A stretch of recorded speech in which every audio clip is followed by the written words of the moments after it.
अस्सलामुअलैकुम, क्या हाल है। मैंने सोचा मैं अपने बारे में बता ही दूँ। मैं भी कितनी भुलक्कड़ हूँ ना। और इतनी सारी वीडियोस डाल दी हैं और अपने बारे में मैंने बताया नहीं है कि हम कौन कौन है फैमिली में, किस तरह की हमारी लाइफ है। हम 4 बहनें हैं। 3 भाई थे, वो फोत हो चुके हैं। एक अम्मी है एक अब्बू है। अम्मी और अब्बू ने ना जानवर रखे हुए हैं घर में। अम्मी ज़्यादातर मतलब वो घास ले आते हैं, उनको डालते हैं, उनका आधा दिन इसी में चला जाता है। अम्मी उनका दूध निकालती हैं, वो बेचती हैं, जो उनका गोबर होता है उसकी थापियाँ बेचती हैं। हमारे घर सुई गैस भी लगा हुआ है, लेकिन सुई गैस नहीं आता। अच्छा मेरी एक सिस्टर की शादी हो चुकी है मुझसे छोटी। उसकी ना लव मैरिज हुई है। 10 साल उसकी इंगेजमेंट रही है। उसके बाद उसकी शादी हो गई है माशाल्लाह। 4 साल उसकी शादी को हो गए हैं। एक उसकी बेटी है, मिरहा, बहुत क्यूट है माशाल्लाह। एक उसका हस्बैंड है, एक ही होता है वैसे उसका हस्बैंड लाहौर होता है। ठीक हो गया। अच्छा, उसके बाद जो छोटी सिस्टर है वो माशाल्लाह पुलिस में है, आगे पढ़ भी रही है, बीएस कंप्यूटर कर रही है। और अल्लाह खैर करे, अल्लाह उसको हिदायत दे, मैं तो यही कह सकती हूँ। उससे छोटी जो मेरी सिस्टर है, लास्ट वाली मरियम, जो अक्सर वीडियोस में मेरे साथ छेड़खानी करती रहती है, वो 8 क्लास में है। और वो बहुत ज़्यादा तेज़ है। डेली मुझे कहती है I know everything about you, you just wait and watch and this and that and होए होए। उस वक्त ना फिर मेरी हंसी नहीं रुकती। मेरी अम्मी ने ना ज़िंदगी में बहुत दुख देखे हैं, और मैं कभी उनके पास बैठ के, कभी उनसे गले मिल के ये प्यार जताना और ये सब कुछ ना मेरे लिए नामुमकिन है। क्योंकि जब हम छोटे थे ना, मैं 4 क्लास में थी, और मेरे चाचू ने स्कूल बनाया था गांव में। वो हमें यहाँ से ले गए थे कि जब अपने बच्चे ही नहीं पढ़ेंगे तो बाहर वालों को हमने क्या पढ़ाना है, लोग में। अच्छा, वो हमें ले गए। हम वहाँ तकरीबन 5 साल रहे हैं। उन 5 सालों में अब देखें 4 क्लास की बच्ची कितनी की बड़ी होगी। उस वक्त फिर मैंने सिलाई करना शुरू की थी। ठीक है। वहाँ स्कूल में मैं ये लेज़ी आई की वजह से बहुत ज़्यादा मार खाती थी, क्योंकि धूप में ना ये आँख खुद ब खुद बंद होने लग जाती है। तो तब पता नहीं था इस बात का। पाइप से भी मार खाई है, थप्पड़ों से भी खाई है। और ना मुझे दूध से एलर्जी थी, ये बात मुझे बचपन में नहीं पता थी। दूध या दूध से बनी हुई कोई भी चीज़ खाती थी मुझे ज़ुकाम हो जाता था। और ये पता चला उस वक्त नहीं था, यानी कि 24 घंटे मेरी नाक बहती थी। तो उस हालत में देख लें एक छोटी सी बच्ची, जो अगर ऐसे सर ज़रा सा भी ऐसे मेरा सर झुकता था ना, नाक से पानी बहता था और यहाँ से थप्पड़ पड़ता था मुझे कि जाओ पहले नाक साफ करके आओ। सिचुएशन नहीं समझते थे कोई। जो ये खाले बहते हैं ट्यूबवेल वाले वहाँ पे कपड़े धोते थे। लाइट नहीं होती थी गांव में। सारी रात सिरहाने पे, कभी इधर से बाजू ऐसे जा रहा है, कभी ऐसे कभी ऐसे, इतना मच्छर लड़ता था हमें। हाय, यूनिफॉर्म, वाइट यूनिफॉर्म बच्ची धो लेगी कोई। ब्रश मार मार के, रगड़ रगड़ के अपनी भी यूनिफॉर्म धोनी, अपनी छोटी बहन की। उस वक्त मेरा भाई जिंदा था, उसकी भी यूनिफॉर्म धोनी।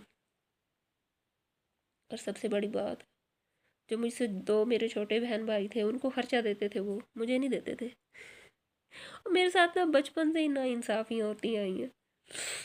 मैंने ना भितंग आके वहाँ पे स्कूल में ही कैंटीन संभाल ली। मैं मैथ में, हिसाब में अच्छी थी। उस वक्त ना देख लें, मैं 2,000 रुपये की चीज़ से मैंने, नहीं नहीं, 200 की चीज़ से स्टार्ट किया मैंने। उसका जो प्रॉफिट हुआ उसमें जमा किया। एक हफ्ते में ना 2,000 मेरे बन गए। फिर एक हफ्ते के बाद मैं ऐसे करने लगी कि 2,000 की ना चीज़ काफ़ी होती थी। मैं ना फिर उसमें जैसे बेचती थी ना डेली की, जो ऊपर से प्रॉफिट होता था उसको अलग कर लेती थी, खुद खा पी के जितनी की मैंने चीज़ खानी होती थी। अच्छा, वो हफ्ते का जो जमा होता था ना, वो वापस आके मैं अम्मी को दे देती थी। हफ्ते की शाम को हम आते, इतवार की शाम को मेरे अब्बू हमें वापस छोड़ आते थे गाँव। फिर ऐसे करते करते ना वो मेरे पैसे जमा हुए। आधा तोला सोना उस वक्त मैंने अपने पैसों से बनाया था, देख लें। 2008 में जब मेरे चाचू की शादी रखी गई तो मेरे दादा अबू को पता चला कि मेरे पास आधा तोला सोना है। सुनारे कम बख्त ने बता दिया। तो मेरे दादा अबू ने कहा कि ये ना हमें दे दो, शादी के बाद आप लोगों को दे देंगे। मेरी अम्मी ने कहा ठीक है। तो उसके बाद मेरे चाचू ने हमें आज तक नहीं दिया, पर मैं भी बख्शूंगी नहीं। क़यामत वाले दिन देंगे। मेरी मेहनत की कमाई थी आधा तोला सोना, आज देख लें क्या रेट है। ठीक है। फिर 2008 में जब मेरा भाई फोत हो गया, मेरी बहन का एक्सीडेंट हो गया, जो तीसरे नंबर वाली मेरी बहन है जो पंजाब पुलिस में, तब हम गांव गए ना, तो एक ब्लड की बोतल छोटी वाली मेरे चाचू ने ऑपरेशन के दौरान उसको दी थी। मेरी दादी ने ताने दिए, मेरे बेटे का खून पी गई, अब जूस भी पी रहे हो। बेशक ये वीडियो वो देख लें, मुझे कोई डर नहीं। आज जो सच है मैंने वही बताना है। वहाँ लड़ाई हुई, उन्होंने ना हमें रात को घर से निकाल दिया। वहाँ से हम वापस आए तो फिर हाँ नहीं, तब मेरा भाई जिंदा था। रात को हम वापस आए, 2 महीने बाद मेरा भाई फोत हुआ था। हाँ, तो फिर आहिस्ता आहिस्ता यहाँ पे फिर मैंने प्रॉपर सिलाई स्टार्ट कर ली कि मैं अर्निंग करूँ, क्योंकि मेरे पास और तो कोई ज़रिया नहीं था। मेरे अब्बू का माशाल्लाह शुरू से ही ऐसा काम, वो ना गाड़ियाँ धोते हैं, कार वाश। पहले उनका था, वर्कशॉप थी 50 साल पहले। मेरे अब्बू 5 साल के थे जब उनको घर से निकाल दिया था, वो यहीं रहते थे। उन्होंने ये काम सीखा, फिर अपनी वर्कशॉप बनाई और चलाई। तब हमारे शहर में वाहिद मेरे अब्बू थे जो इस चीज़ का काम जानते थे, ये ट्रैक्टरों का और ये सब कुछ। फिर मेरे अब्बू ना दिल लगा के काम नहीं किया उन्होंने, हर एक चीज़ छोड़ते गए। आज ये नौबत है, मेरे अब्बू ना डेली शाम को कभी 100 देते हैं मेरी अम्मी को, कभी 200 रुपये देते हैं कि ये लो इसमें खाना बना लो। ये तो मेरी अम्मी है घर संभालने वालों में से। मेरी अम्मी के पास 1 किला ज़मीन है जहाँ से गंदम आ जाती है 1 साल की। 50 साल, मेरे अब्बू 55 या 60 साल के हैं तकरीबन। अब जाके मेरे अब्बू को कितनी, 1 बीघा ज़मीन, उर्दू में बोल रही हूँ ना, 1 बीघा ज़मीन पंजाबी च कहते हैं, अब मिली है, 1 साल हुआ है। अच्छा, उसको अब्बू मेरे कभी काश्त करते हैं, कभी नहीं करते। लड़ाई फसाद फैमिली वाले, मेरी सगी चाची अल्लाह माफ़ करे हमारी ज़मीन पर कब्ज़ा करने की कोशिश की। एंड में उसको पता भी है कि वो गलत थी, वो ज़मीन हमें मिल गई, फिर उसने और फसाद डाले। अभी भी वो सब कुछ तो चल रहा है, अल्लाह खैर करेगा। किसी का हक कोई खा कर कभी ज़िंदा नहीं रहा, निकल जाता है कहीं ना कहीं।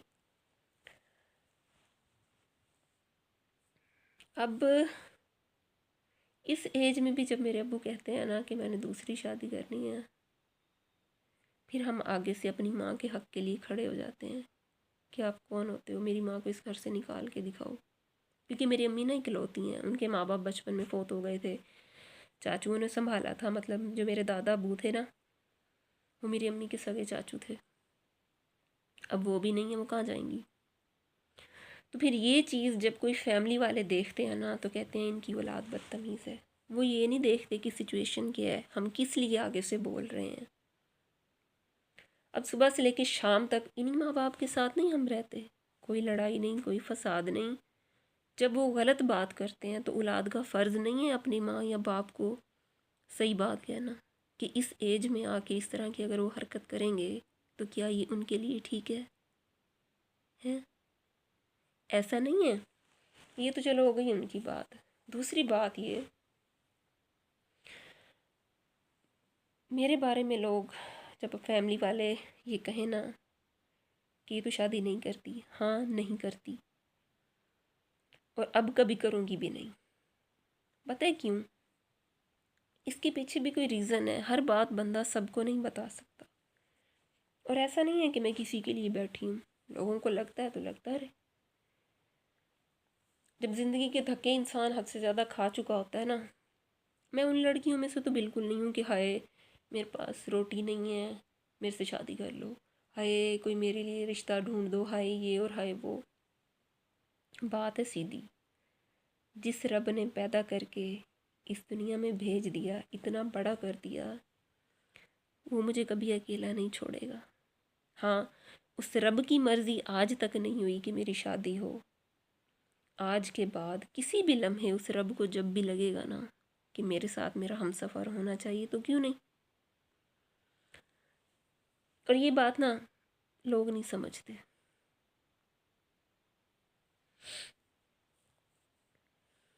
ये है मेरी फैमिली की स्टोरी, कैसे मैं बड़ी हुई, क्या मेरे माँ बाप हैं, वो क्या करते हैं, फैमिली ने क्या किया। और ये तो सिर्फ एक कहते हैं ना कि एक मैंने ऐसे हवा का झोंका आप लोगों को सुनाया है। 29 साल की मैं हूँ। हर एक दिन अगर मैं बयान करूँ ना तो शायद जो आज मुझे गलत कहते हैं वो गलत ना कहें। पर यही बात है ना, मुझे सफाई देनी नहीं है किसी को। मैं ये नहीं कहती कि मैं दुखी हूँ ज़िंदगी में, अल्लाह माफ़ करे, अल्लाह ताला ने बहुत खुशियाँ दी हैं। ये वो है जो हुआ है। आप लोग ये ना समझ लेना कि मैं दुख सुना रही हूँ सिर्फ अपनी ज़िंदगी के।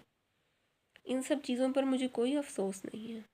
जो होना था वो हो चुका है, जो हो रहा है शुक्र है अल्लाह का, बहुत अच्छा हो रहा है। हर एक बंदे के रंग नज़र आ रहे हैं।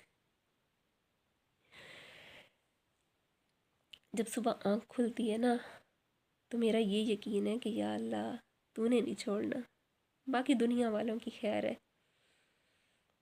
मैं किसी का हक जानबूझकर नहीं खाया कभी भी। उहुँ। मेरे साथ जो मिसअंडरस्टैंडिंग हुई है ना लोगों की, ज़्यादातर मेरी सिलाई की वजह से हुई है। पता है कैसे? मिसाल के तौर पर अब मेरी चाची हैं, सगी चाची, पूरा साल वो कपड़े सिलवाती थी, ठीक है। एक साल वेट करने के बाद, यानी कि ये छोटी ईद पर बड़ी ईद पर सिलवा लिए कपड़े, तुम्हारा चाचू देगा पैसे। वेट कर लिया, नहीं दिए, मांगो, तुम जानो तुम्हारा चाचू जाने, उनसे मांग लो वो दे देंगे। चाचू को अगर मैसेज कर दिया, गलती पहले बात है मैं कभी करती नहीं थी, एंड में जब उन्होंने आके मजबूर किया ना, फिर मैंने उनसे कहा कि चाचू आपकी बेटियों ने ये कहा है कि अब्बू से मांग लो। आगे से उनके अल्फाज थे, मैं उनसे पूछ के बताता हूँ। यानी कि एक भतीजी पर इतना भी हक नहीं है कि वो सच बोल रही है या झूठ, मतलब इतना भी यकीन नहीं है कि वो सच बोल रही है। 2 महीने गुजरे, अपनी बीवी को लाकर मेरे सामने खड़ा कर दिया कि तुम तो हमें लूट कर खा गई हो। अपनी बीवी को कहते हैं तुम बताओ वाकई इसके पैसे देने हैं? वो कहती है मुझे तो नहीं पता, तुम जानो, तुम्हारी भतीजी जाने। फिर आप बताएं उस वक्त अगर मैं ये कह देती, जो उससे पीछे की कहानी थी, उसकी बीवी ने मुझे क्या क्या कहा, लड़ाई पड़नी थी कि नहीं। मैंने कहा जैसी आपकी मर्ज़ी, देने या दो, नहीं देने ना दो, मुझ पर इल्ज़ाम ना लगाओ कि मैं लूट के खा गई हूँ। सिर्फ मुझे 2000 रुपया पकड़ाया। ला इलाहा इल्लल्लाह मुहम्मदुर रसूलुल्लाह। जब तक उन्होंने कपड़े सिलवाए हैं ना, आज तक 2000 रुपये से ऊपर उन उनका ना 1 रुपया भी मेरा हराम है। हालांकि सिलाई बहुत ज़्यादा बनती थी, उनकी 3 बेटियां थी, खुद नहीं वो सिलवाती थी। एक बार तो 27 सूट थे, और सिर्फ जब 2000 मिले, आप खुद हिसाब लगा लें क्या रेट बनता है। बात पता है क्या, रेट की नहीं होती, बात होती है सीधी कि सर पे हाथ रख के एक इंसान प्यार से कह देना कि हाँ हमें तुम पे यकीन है, ये भी तुम्हारी बहनें हैं, ठीक है तुम्हारे हालात ये हैं, हाँ ये खुशी से हम तुम्हें सिलाई नहीं दे रहे, ये लो 1000 2000 अपना खर्चा कर लेना, चाहे 100 सूट सिलवा लेते मुझसे। फिर उसी औरत ने जिसने ज़मीन का भी हमारे साथ सारा फसाद डाला हुआ है आज तक, और हैं भी वो मेरे अम्मी और अब्बू की ना पुप्पो की बेटी हैं, कोई बाहर की नहीं है। लाहौर उनकी एक भतीजी उसकी बेटी के ना मेरे पास आई, कहती है कपड़े सिलवाने हैं। पहले तो मैंने ना उनको मना कर दिया। मना पता है क्यों किया? उन्होंने ना मुझे फ़ोन पे कहा कि जाके ना तुम कपड़े ले लो, वो बहुत अमीर है, कोई रोला नहीं है, पैसे दे देगी। मैं फिर भी अक्लमंद हूँ, एक्सपीरियंस है सिलाई में मेरा। मैंने वहाँ जाके सारे कपड़े सिलेक्ट करके उसको ना वीडियो कॉल पे दिखा के और कहा कि ये एक एक सूट इस तरह। कहती है मेरी बेटी का तो 1.5 मीटर में सूट बन जाता है। मैंने कहा बनता होगा, सीधी सीधी शलवार कमीज़। उस वक्त उसकी बेटी की उम्र 2 साल थी। 2 साल, अब ये कोई भी अगर ये दर्जी वीडियो देख रहा है ना, उसको पता चल जाएगा 2 साल की बच्ची का 1.5 मीटर में सीधी कमीज़ शलवार तो बन जाएगी, डिज़ाइन नहीं बनते, ये झालरें लगा के यहाँ और ऐसे ऐसे। मैंने वो कपड़ा वहीं रखा, बांधा, मैं घर आ गई। मैंने फिर अपनी चाची को कहा, मैंने कहा इस तरह करके 600 से 700 रुपये का कपड़ा बनता है एक सूट का, बगैर लैस के, बगैर खर्चे के। कहती है वो दे देगी। मैंने कहा ठीक है। वापस मैं कपड़ा लेने गई हूँ ना, तो वो दुकान वाली कहती है मैं 1 रुपया भी कम नहीं करती। मैंने कहा ठीक है ना करो। मैं वापस आ गई, मैंने वो ना वहीं छोड़ दी, मैंने सिए ही नहीं।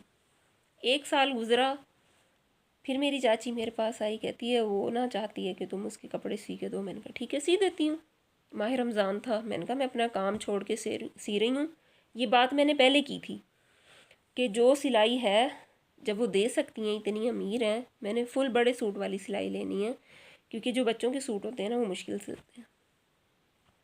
मैंने फिर 6 सूट सिए, लैसें वगैरह उनकी थी, 3,000 रुपये मैंने मांग लिए।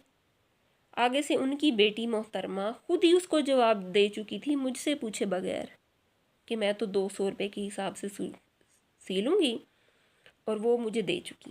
मैंने कहा ये कहाँ 3,000, कहाँ, मुझे 1 रुपया भी नहीं मिल रहा। मैंने ना 2-3 महीने वेट किया इस चीज़ का। मैंने ना डायरेक्ट उसको मैसेज कर दिया लाहौर वाली को। मैंने कहा तुम इतनी अमीर हो, मैंने कहा मेरी मजबूरी है, मेरे गुजारे नहीं है, मेरा और कोई ज़रिया नहीं है, और सबसे बड़ी बात मेरी मेडिसिन का ख़र्चा बहुत ज़्यादा है। मैंने कहा मैं कहाँ से करूँ? मैंने कहा मुझे कोई कपड़े जूतों का नहीं है। मैं तो कहती है मैंने उनको दे दी, उनसे बात करो। यानी कि कोई सलाम नहीं, कोई दुआ नहीं, उसको तमीज़ ही नहीं थी बात करने की। अच्छा, मैंने फिर उसकी बेटी को कहा, मैंने कहा वो ऐसे कह रही है। कहती है अब उन्हीं से ही ले लो। मैंने कहा ठीक है। मैंने दूसरी दफ़ा मैसेज किया, तीसरी दफ़ा किया, चौथी बार जाके ना उसने मुझे तकरीबन 1500 या 1600 रुपये सेंड किए, ऐसे ही कुछ। वो ना फिर मेरी चाची आ गई घर मांगने के लिए। कहती है उसने तुम्हें पैसे सेंड किए, हमारे वापस बनते हैं और दे दो। मैंने कहा मैं तो नहीं दूँगी। मैंने कहा जब मैं इज़्ज़त से आप लोगों से कह रही थी कि ये मेरा हिसाब है और ये है, ऐसे ऐसे है, आप लोगों ने पहले ये कहना कि वो अमीर है और अब औकात दिखा रहे हो आप। उस दिन के बाद ना उसकी बेटियां हमारे घर नहीं आई, वो मेरी चाची हमारे घर नहीं। जब ज़मीन का रोला पड़ा ना, उस दिन आई थी गालियाँ देने। मुझे कहती है ये जिस वक्त जिस कमरे में मैं बैठी हूँ, कहती है ये खाली कर दो। मैंने कहा किस हक से खाली कर दूँ? फिर भी मैं उनके आगे नहीं बोली। मैंने उनकी सारी रिकॉर्डिंग करके ना अपने चाचू को सेंड कर दी। मैंने कहा ये बात है, देख लें, आप तो कहते हैं कि ये इज़्ज़तदार हैं और ये आपकी पीठ पीछे क्या करके गई हैं। उन्होंने खैर इस बात को संभाल लिया। मेरे चाचू अभी भी आते हैं, हमसे मिलते हैं। हम भी, अब मेरी बहन की जब जॉब लगी, हम मिठाई भी दे के आए उनके घर से, उनके घर। हमारी तरफ से दिल साफ़ है। मैंने वीडियो भी डाली थी पहले भी एक बार कि मिसअंडरस्टैंडिंग है ना, काम की वजह से होती है। मैं जहाँ पे गलत हूँ मेरे जूते मारो। जहाँ मेरी मेहनत की बात आती है, मुझे कोई आके निवाला नहीं खिलाता। इस वक्त भी, आज भी मैं 1100 रुपये की सिर्फ 3 दिन की दवाई लेके आई हूँ। वो कौन देगा? जब मेरी सेहत ही ठीक नहीं होगी, मैं काम ही नहीं करूँगी, मैं ज़िंदा कैसे रहूँगी बताओ? ना मेरा कोई यार है जो मुझे स्पॉन्सर करता हो पैसे, और अल्लाह माफ़ करे मुझे चाहिए भी नहीं। मेरे माँ बाप हैं सर का साया, अल्लाह उनको सेहत दे, तंदुरुस्ती दे। अल्लाह मुझे इतना कामयाब करे कि उन्होंने जो ज़िंदगी में दुख देखे हैं, हम लाख लड़ लें, कुछ भी हो जाए, मुझे उनकी अहमियत का पता है। मुझे पता है कि उनके आंसू वो हमें नहीं दिखाते। ज़्यादा नहीं, मैं अपने माँ बाप को एक घर बना के देना चाहती हूँ। अपने माँ बाप को अल्लाह का घर दिखाना चाहती।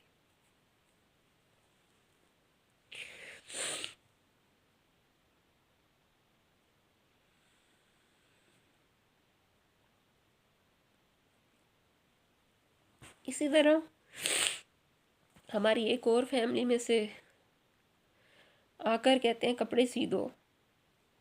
मैंने कहा ठीक है सी देती हूँ। जब सिल गए, सिलाई नहीं मांग, मैं किसी से रिश्तेदारों से ना मैं खुद नहीं कहती कि मुझे इतने पैसे दे दो, पहले वेट करती हूँ, नहीं देते ना फिर कह देती हूँ कि मैंने मेहनत की है और कुछ तो दे दो, जो बाकियों को देते हो उससे कम दे दो। कभी ये नहीं कहा कि प्रॉपर इतनी अमाउंट मुझे चाहिए। आगे से कहते हैं पैसे ही देने हैं तो हमने तुमसे सिलवाने हैं। फिर आप बताएं कि नेक्स्ट टाइम जब वो मेरे पास लेके आए और मैं कह दूं कि मैंने नहीं सीने, उसके बाद बोल चाल बंद, हमारे घर आना जाना बंद। फिर मेरी माँ भी कहती है कि तुम्हारी वजह से सारे रिश्तेदार टूट गए। मेरी वजह से नहीं टूटे, ये मुफ्त खोरी की वजह से टूटे हैं। फिर एक और फैमिली हमारी यहीं हमारे शहर में, यानी कि इस शहर में ना एक हम और एक वो थे। तो मेरे अब्बू ने एक दिन उनसे कह दिया, उनके ना बेटे की मंगनी हुई थी, कि हमें ना बुलाते, कम से कम एक फ़ोन कर देते कि ये खुशी का मौका है और हमने अल्लाह ताला ने हमें ये खुशी नसीब की है, हमें बहुत खुशी होती है, हम तुम्हारी दहलीज पे ना आते, तुम्हारा ख़र्चा वगैरह ये सब हमें नहीं चाहिए। आगे से कहते हैं तुम्हारी ये जवान बेटी फिर रही है, दर दर लेके फिर रहे हो कि रिश्ता ले लो रिश्ता ले लो। अब देखें बात क्या की मेरे बाप ने और उन्होंने आगे से क्या कहा। उस दिन मेरे अब्बू को एहसास हुआ कि हम सही कहते थे, उनके घर ना जाया करो। दोबारा मेरे अब्बू उनकी दहलीज पे नहीं गए। कि कान इतने बंद होते हैं लोगों के कि सामने वाला क्या बोल रहा है और आगे से वो जवाब क्या दे रहे हैं। और सबसे बड़ी बात, इस 29 साल की ज़िंदगी में ना, वो मेरे मामू हैं, अब्बू के कज़न हैं, उनके घर मैं ज़्यादा से ज़्यादा 6 या 7 बार गई हूँ और हर बार उस औरत की ये आदत थी ठीक ठाक बैठे होना।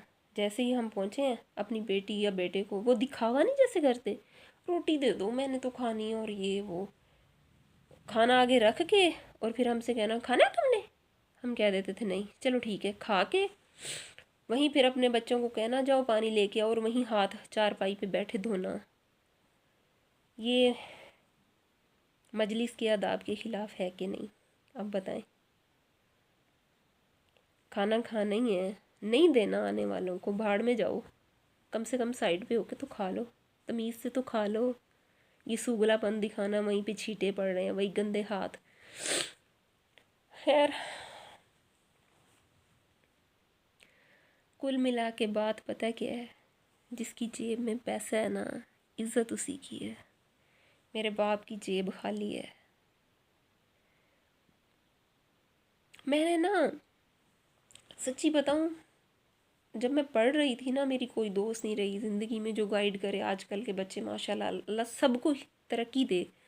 13-13 14-14 साल को पता होता है कि उनकी लाइफ कहाँ जाके सेट होनी है, उनके गोल्स सेट होते हैं, उनको फ्यूचर का पता होता है कि किस चीज़ में इन्वेस्टमेंट करनी है, उन्होंने क्या करना है।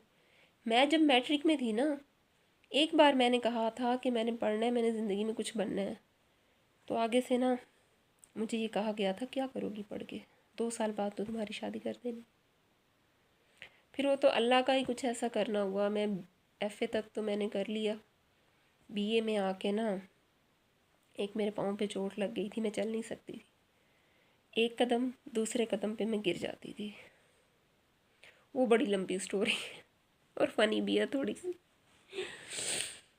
फिर मुझे थायराइड का पता चला कि मुझे हाइपर थायराइड है। 2014 से लेके अब 2025 से देख लें, जितना कमाती हूँ ना सारा दवाइयों में चला जाता है। और उसके अलावा आप ये देख लें कि मैं एक और माशाल्लाह मेरी 3 बहनें, चौथी बहन जिसकी शादी 5वीं, मेरी भांजी, मेरे अम्मी, मेरे अब्बू, सबके साथ मेरी कोशिश होती है कि मैं कुछ ना कुछ किसी न किसी तरीके से उनका हक़ अदा करती रहूँ।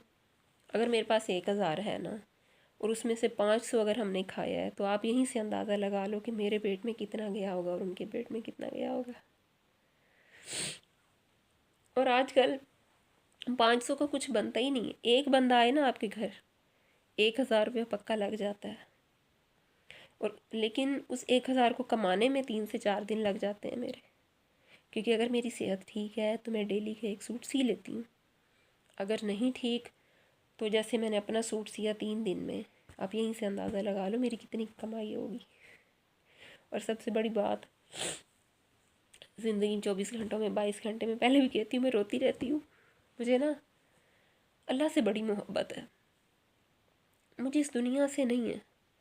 शुक्र अल्हम्दुलिल्लाह मेरी ज़िंदगी में सुकून है कि मेरी अगर अभी भी आंखें बंद हो जाए ना, मुझे ये डर नहीं होगा कि मेरा इस कमरे से कुछ चला जाएगा, हाय मेरी कोई चीज़ कहीं पड़ी है। नहीं, चीज़ों से लगाव नहीं लगाया, इंसानों से लगाया।